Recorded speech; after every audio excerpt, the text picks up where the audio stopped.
O DF Record vai te mostrar hoje, né? A gente está mostrando o desdobramento de um caso que ganhou repercussão nacional pelo absurdo da motivação, pela banalidade de um crime. Foi uma briga entre vizinhos por causa de uma vaga de estacionamento na rua, lá em Samambaia, que acabou em morte. Quem acompanha, né, acompanhado do advogado Francisco Evaldo de Moura, de 56 anos, autor dos disparos que mataram um motorista de van escolar, Adriano de Jesus Gomes, de 50 anos, ele se entregou à polícia. E quem acompanhou tudo e vai chegar agora trazendo informações para a gente, imagens que a gente está repercutindo aqui ainda, é Márcio Fontinelli. Márcio, diga lá, informações direto da 26ª DP. Quais são as últimas notícias relacionadas a este caso? Boa noite, bem-vindo.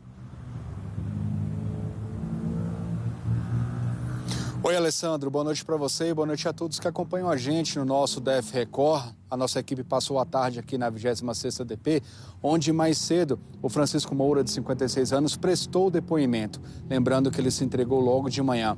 Nós conversamos com o delegado, que explicou que a motivação é realmente essa que você passou, que foi uma questão de briga em razão do estacionamento na rua, uma área pública. Inclusive um ponto ali onde o Francisco reclamava que o Adriano colocava o carro junto com o filho Gabriel, de 20 anos, era um ponto que seria dele. Teve toda essa discussão e isso era uma coisa de muito tempo.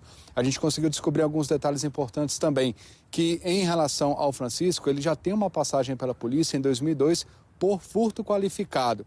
Esse processo já foi arquivado e o que ele passou para a polícia é que ele foi absolvido por falta de provas, mas ele tem essa passagem já. E também tem essa questão do motivo fútil, que é o que a polícia está trabalhando agora, nas qualificadoras aí dos crimes que o Francisco vai responder, que é tentativa de homicídio qualificado, ambos por motivo fútil, e porte de arma ilegal, porte de uma arma também que é de uso restrito. Aliás, essa arma que é do filho dele, que é militar, que não estava em casa no momento do crime, estava no quartel. Eu preparei um VT com essa entrevista com o delegado e a gente passa agora para vocês. Uma briga antiga relacionada à posição dos carros estacionados na rua. Esse foi o motivo da discussão entre vizinhos na QR-408 de Samambaia, que terminou na morte de Adriano de Jesus Gomes, de 50 anos. Nesta manhã, o comerciante se apresentou à polícia junto com o advogado de defesa. Ele entregou a arma usada no crime. Quando tomamos conhecimento do fato, tentamos fazer a captura dele, como não conseguimos localizar, foi representado pela prisão preventiva dele junto ao plantão do Poder Judiciário, que foi decretado durante a madrugada. Ele vai ficar preso preventivamente até uma nova decisão judicial. Na tarde desta sexta-feira, Francisco Evaldo de Moura, de 56 anos, que atirou contra pai e filho, prestou depoimento na 26ª DP. Ao delegado, ele afirmou que se sentiu ameaçado durante a confusão. Ele informou que foi para casa, quando começou a conversar com as vítimas, elas estavam muito agressivas, teria xingado ele. Quando ele chegou próximo ao portão lá da casa dele, ele acreditou que o portão estava fechado e que não teria outra opção sem ser efetuar os disparos contra as vítimas. Só que nas filmagens fica claro que o portão estava aberto. Ele poderia ter entrado, fechado o portão. Quando ele sacou a arma, as vítimas correram. Ele poderia simplesmente, aquele saque já foi intimidatório. Se tivesse alguma agressão, que não acreditamos que tenha ocorrido, já teria cessado apenas com o saque da arma. Com relação a essa tese da legítima defesa, nós aqui da investigação não acreditamos nela. Primeiro porque ele se armou anteriormente. Segundo, quando as vítimas chegam perto do portão, ele saca a arma, as vítimas fogem, elas não reagem, não tem nenhum um fato de agressividade, nenhuma conduta agressiva das vítimas.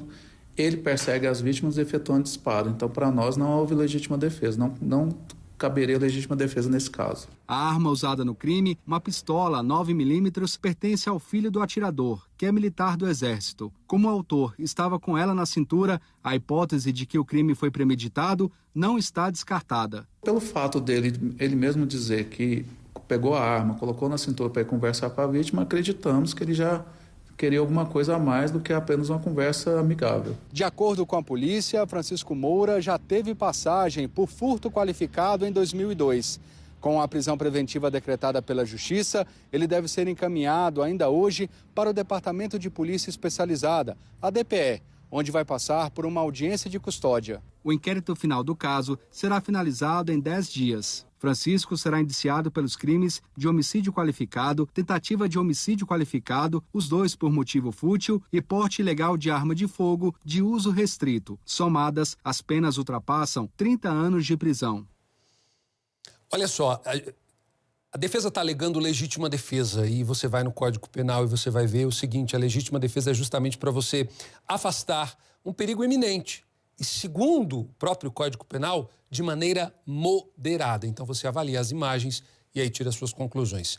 Volto com você, Márcio. Eu quero saber o seguinte: o Francisco, né? O que acontece com ele a partir de agora, principalmente relacionado a essa área policial, questão também da justiça. Quais são os próximos passos em relação ao Francisco nesse caso? Alessandro, deixa eu só aproveitar e colocar um ponto, porque na saída da delegacia o advogado conversou com a gente, ele prestou depoimento hoje, o Francisco, então na saída ele falou com a gente, o advogado ainda está montando a estratégia de defesa e ele acredita que possa trabalhar com legítima defesa ou homicídio privilegiado. O que isso significa? Que às vezes a pessoa agiu por uma forte emoção, mas tem alguns critérios que têm que ser preenchidos para que esse crime seja considerado dessa forma, e essa foi a informação que o delegado passou. Sobre o Francisco, ele não foi preso em flagrante, ele fugiu depois do crime. Então a prisão dele preventiva, que é uma prisão que não tem data, não tem período, ele vai ficar preso enquanto tiver o processo acontecendo, ela foi decretada pela Justiça. Então ele permanece aqui agora na 26ª DP, mas ainda hoje, de acordo com o delegado, ele deve ser levado para o Departamento de Polícia Especializada, que é a DPE. Lá ele vai passar por uma audiência de custódia. Essa audiência, em alguns casos, o preso pode até ser liberado, mas não vai ser a situação dele, segundo o delegado passou para a gente, como eu expliquei um pouco antes, porque a Justiça já decretou a prisão. E aí ele vai permanecer à disposição da Justiça.